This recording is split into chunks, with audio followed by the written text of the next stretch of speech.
Algorithm का मतलब है, एल्गोरिदम जो होते हैं वो वेल डिफाइंड स्टेप्स होते हैं। किसी भी प्रोसेस के क्या होते हैं? Well defined steps. जैसे मैं कोई भी क्वेश्चन करता हूं तो हमेशा कोशिश करता हूं कि उसके वेल डिफाइंड स्टेप्स हों, बना लेता हूं उनके, नहीं भी होते तो बना लेता हूं जिससे कि समझने में आसानी हो। जैसे हम लेमा वाले क्वेश्चन कर रहे थे, या आप पूरा मैथमेटिक्स पढ़ोगे तो उसमें सब में मैंने स्टेप्स बनाए हुए हैं। सबसे पहले क्या करना चाहिए? डिवाइजर माना जाना चाहिए। फिर क्या करना चाहिए? अप्लाई करना चाहिए डिवीजन लेमा। फिर डिवाइजर की वैल्यू पुट करो, फिर जो आर हैं पॉसिबल उनकी वैल्यू पुट करो। तो ये क्या है? स्टेप्स चल रहे हैं। इसी तरह से यूक्लिड का डिवीजन एल्गोरिदम है जिसको हम लोग यूज करते हैं दो गिवन नंबर के एचसीएफ फाइंड करने के लिए। ठीक है, अब उन दो नंबर का जब आप एचसीएफ फाइंड करोगे तो एक प्रोसेस होगी जिससे फाइंड करोगे, तो उसके जो स्टेप्स हैं वो क्या कहलाते हैं? एल्गोरिदम। बट वो किसने दिए थे? यूक्लिड ने, तो इसीलिए इसका नाम क्या रखा गया? यूक्लिड का डिवीजन एल्गोरिदम। ठीक है, अच्छा, तो कैसे करते हैं इसको हम समझ लेते हैं एक एग्जाम्पल से, क्योंकि हमें सिर्फ एप्लीकेशन पढ़नी है तो मैं एग्जाम्पल के लिए दो नंबर लेकर चल रहा हूं। फाइंड एचसीएफ ऑफ, दो नंबर ले लेता हूं, एक तो 455 और एक 42।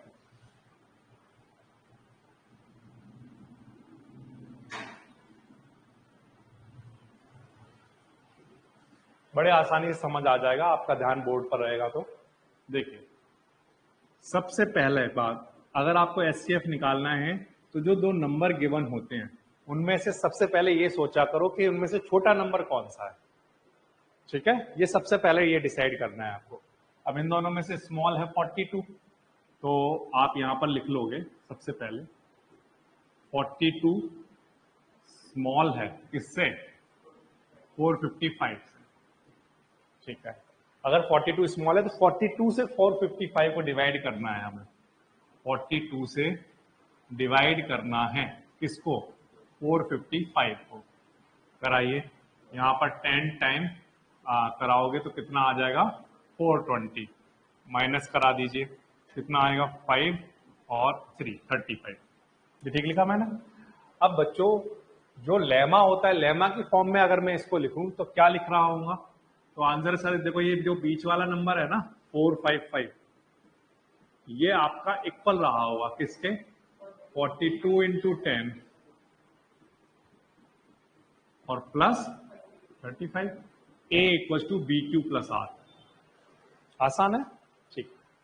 अब इसके बाद, अब अगेन, अब आप ध्यान से देखना, ये जो रिमाइंडर है और जो हमारा डिवाइजर था, ये जो रिमाइंडर है और जो हमारा डिवाइजर था, अब इन दोनों में से कौन छोटा है? 35 ऑफ कोर्स छोटा है। तो जो हमारा छोटा वाला नंबर है, या मैं कहूं जो हमारा रिमाइंडर आया है, उस रिमाइंडर से अब हमें डिवाइड कराना है लास्ट डिवाइजर को। इस बात का मतलब मैं ये कह रहा हूं कि अब मैं 35 से डिवाइड कराऊंगा किसको? 42 को। तो यहां पर आप डिसाइड करके लिखेंगे कि इन दोनों में से 35 लेस है किससे? 42 से। इसलिए अब मैं 35 से 42 को डिवाइड करा रहा हूं। तो 35 बन जा 35, माइनस करा देता हूं, कितना आ गया? 7। इसको आप लेमा की फॉर्म में लिखिए। लेमा की फॉर्म में लिखेंगे तो ये जो 42 है ये किसके इक्वल रहा होगा? 35 इंटू 1 प्लस 7, ऐसे रहा होगा। ठीक है, अच्छा, अब इसके बाद नेक्स्ट आगे बढ़िए। कब तक सर करते रहे? जब तक रिमाइंडर 0 ना आ जाए। ठीक, तो अब इन दोनों में से देखना है अब आपको। इन दोनों में से अफकोर्स 7 छोटा, अफकोर्स रिमाइंडर छोटा ही होगा, उससे बड़ा कैसे हो जाएगा?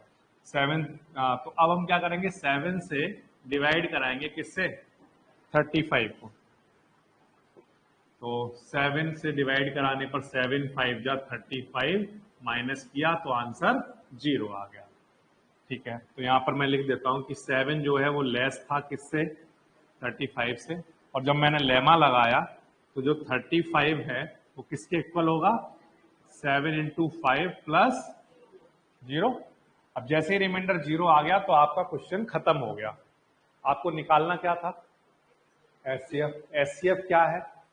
तो जो लास्ट नंबर जिससे डिवाइड किया गया, जिससे डिवाइड किया, ये नहीं, बच्चे हमेशा ये गलती करते हैं, ये आंसर लिख के आ जाते हैं।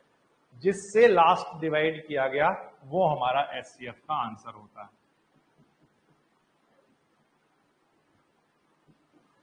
ठीक है, जो हमारा लेमा चल रहा होगा उसकी लास्ट लाइन में जो डिवाइजर लिखा होगा that is the answer of